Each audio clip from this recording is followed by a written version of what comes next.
All right, here's a story about a 1971 Chevelle that broke Facebook Marketplace for a week. As due to request from Ron, he wants to know about the story of the Chevelle. So I'm at work one day and my phone rings, get a message from my buddy Kyle. Kyle sent me a Facebook Marketplace ad, as we do a lot back and forth to each other. You don't have to say hi to your friends, but you should send them Marketplace ads of shit they don't need or really do need. And this was one of those things that I really needed. 71 Chevelle. It's in a barn. It's got about that much dust on it. It's red with black stripes. It is one of my all-time dream cars. I talked about with Kyle a couple times. And so I look at it. Listed 2 minutes ago, this 1971 Chevelle. I'm like, oh, look at this.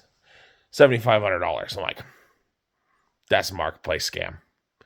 I go look at the ad, the profile, and it's a lady with one profile picture, no cover photo, no friends. Well, very few friends. But one of the friends was a mutual friend of mine, Shelby.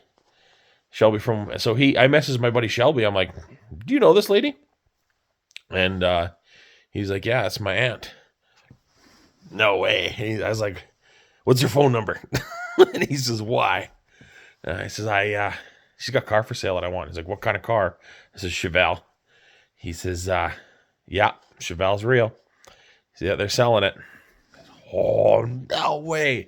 I'm freaking out. And he says, I'll give him, I said, go over. He says, I live right next door. I said, go over there, give them my phone number, get them to call me ASAP. And so he does. He's, yeah, my uncle's going to call you right away. He's got some family over, and he'll call you when he's done with his friends and family.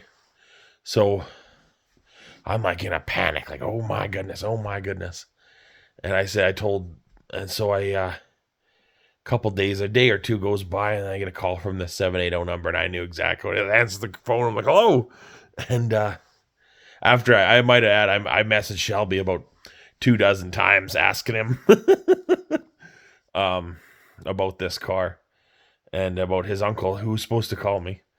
And he says, I hear my nephew tells me you need to you want to buy my car. And I said, I sure do.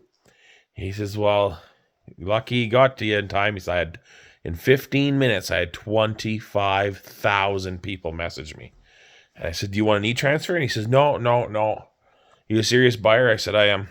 He said, you got cash? I said, I do. He says, okay, you come see me. And he said, give me his address. And I was working in southern Saskatchewan, so I jumped in the truck after work that day. I jumped in the truck and drove straight home. Got up at 5 o'clock in the morning, loaded everybody in the truck, and went to look at this car. Got there at like 7 or 8 in the morning. And car runs. It's better than it looks in the pictures. He took it out of the barn and washed it. And I said, all right, I'll take it. And I didn't barter with him, nothing. And he says, you know that price was our best offer, right? And I said, it's a good deal. And he says, or best offer. Don't you know how to barter? And I said, oh, man, okay. So I said, $5,000. He says, $6,000 and she's yours. He was asking $7,500. $6,000, car's yours. I said, done. I handed him half the cash, and I said, listen, I can't pick it up right now, but I'll be in on the weekend to pick it up. He says, it's okay. That's fine. Yep, I'll take the ad down. He said, I don't want to deal with people anyways. I said, okay. So yeah, I got her home, got her cleaned up, and slowly picking at her in my shop. But this summer I'll be driving it.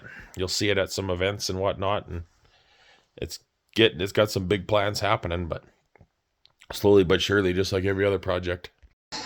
Oh.